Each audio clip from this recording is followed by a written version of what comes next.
Chindan tabriklayman. Shu darsgacha qadam qo'yganinglar bilan yangi darajaga chiqishga, ya'ni arzon hayotga emas, qimmat hayotga qadam qo'yganinglar bilan tabriklayman. O'zlikni topish kursimda ko'rib turganimdan bag'oyatda xursandman. Bu darsni boshlashdan oldin o'zim haqimda ozgina ma'lumot berib o'tsam. Qachonlardir men ham arzon hayotga rozi bo'lib, ruhiy rivojlanmagan paytlarimda, komfort zonada bo'lgan paytimda bu bilimlarni bilmaganman. Ya'ni o'zimni hayotimda ishlatgan ilmlarim bilan sizlarga bo'lishaman va o'zingizlarni ustingizda ishlab, qimmat hayotga o'zingizni olib chiqasiz. Ya'ni qat'iy qaroringiz bilan. Nima uchun kursning nomi o'zlikni topish? Ya'ni o'zingizni topmagunizcha hech narsa muammoyingiz ham, masalangiz ham hal bo'lmaydi. Ya'ni o'zingizni topmagunizcha bu hayotda maqsadlaringiz ham ushalmaydi, o'zingiz xohlagan hayotga erisha olmaysiz. Men Xo'jamberdiyeva Madina Fayzullayevna 12 yil oldin psixologiya yo'nalishiga qadam qo'yganman. Hozirgi kunda regressologiya yo'nalishimga 2 yil bo'ldi qadam qo'yganimga va o'z muammolarimni qisqa muddatda ildizi bilan yechib, o'z hayotimni yangi darajaga olib chiqdim. Juda ham qisqa muddatda regressologiya yo'nalishim orqali o'z maqsadlarimga, o'zim xohlagan hayotga erishishni boshladim. Vaziyatlar takrorlanishi,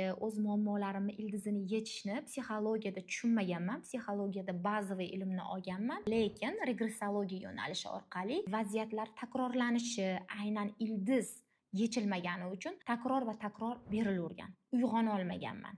Ya'ni muammolarni tushunmaganman, qanaqa yechishni. Regressologiya orqali juda qisqa muddatda bu narsaga yetib keldim. O'zimni hayotimda muammolarni yechishni boshlaganimdan keyin bu formulalar Allohning sistemasida 100% ishlashini tushunib yetdim. Bu haqida sizlarga berib o'taman, qanaqa ishlashingiz kerak o'z ustingizda yangi darajaga o'zgarayotganini natijasi bilan ko'rib borasiz. Oliy ma'lumotli psixolog va regressolog yo'nalishida faoliyat olib boraman. Hozirgi kunda muammolarni ildizini yechish bo'yicha yuzlab insonlarga qisqa muddatda natijaga chiqishiga sababchi bo'ldim va bu narsani siz ham qo'llasangiz o'z hayotingizni o'zgartirishga o'zingiz sababchi bo'lasiz. Bugungi birinchi darsimizning mavzusi o'zingiz haqingizda qaysi rollarda yashayotganingiz va kimni qonunlariga bo'ysunib hozirgi holatingizga yetib kelganingiz haqida ma'lumot berib o'taman. Ya'ni bu darsimizni